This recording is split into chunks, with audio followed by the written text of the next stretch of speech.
So today we're going to do a video on talking about whether you should get the Trek Roscoe 6 or the Trek Marlin 6.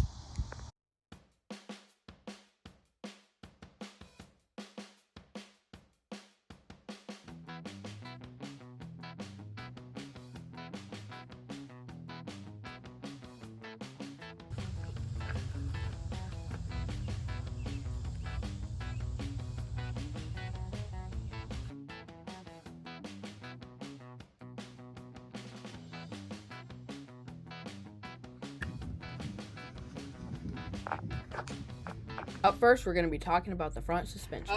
Up first is the shocks. The shocks are 100 millimeter suspension. You can adjust the preload to make it more resistance or less resistance for bigger jumps and smaller jumps. Now we're going to be talking about the Roscoe 6 front forks. It has the same Sun Tour suspension, but it has a little bit more travel. It has 120 millimeters of travel. Also, both of these forks can lock up, so when you're on the road, they won't be bouncing.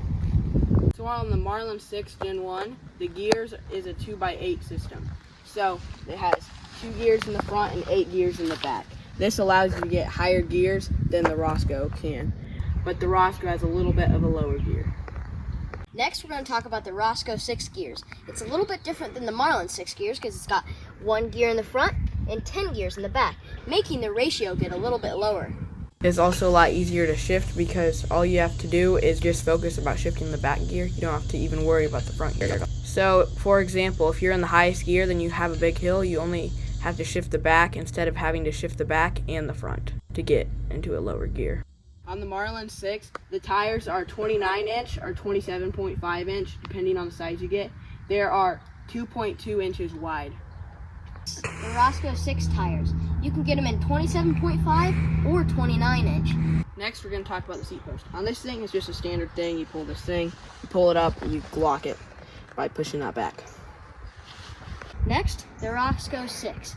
This one has a dropper post, which means when you click this button right here, it makes your seat come up.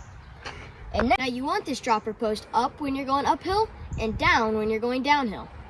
Now both of these bikes have hydraulic disc brakes in both front and back. The weight on the Marlin 6 is about 32 pounds. And the weight of the Roscoe 6 is about 35 pounds. Now let's talk about the Gen 3s. They are a little bit more expensive, but the specs might change the game for you. Now the Gen 3 Roscoe 6 has 144 millimeter air spring. It has an option between 27.5 or 29-inch tires, and difference to the Roscoe 6 Gen 2 is the tires are a bit thinner at 2.6 inches. It also has hydraulic disc brakes. It also has a dropper post, just like the Gen 2. It is also about 32 pounds. The Trek Marlin 6 Gen 3 has 100 millimeter rock shocks, has hydraulic disc, has a 26-inch version for the smallest size, a 27.5 and 29-inch, and it's 2.4 inches wide. Has a 1x system. It does not have a dropper post, and it's 32.63 pounds. Both of these bikes, we've had a great experience with it. This bike would be nice if it had a dropper post sometimes, but we've both been able to hit jumps. The extra suspension on that thing's nice, but we've had a great experience overall.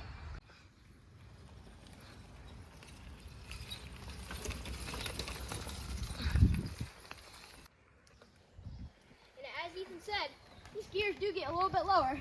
Also, this dropper post is quite nice. We got the Trek Marlin 6 in like 2020 for $650. Now you could probably find it on Facebook Marketplace for a lot cheaper. The Gen 3 of it on Trek's website is $950. About a month ago, we got the Trek Roscoe Gen 2 at our local dealer for a good deal, $800. But the Gen 3 at the same dealer was $1,200. The Trek Roscoe is more meant for ramping than the Trek Marlin because it has bigger shocks, but the Marlin you can still hit pretty good sized jumps with it.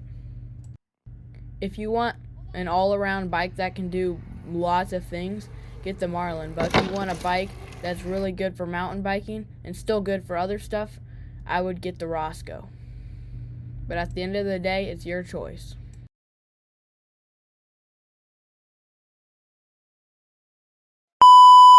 the Roscoe, on the Roscoe. Gen 3 Marlin's. I said Marlin. Roscoe 6, right up here, has about 100 and. No, it does have one. This bike will genuinely.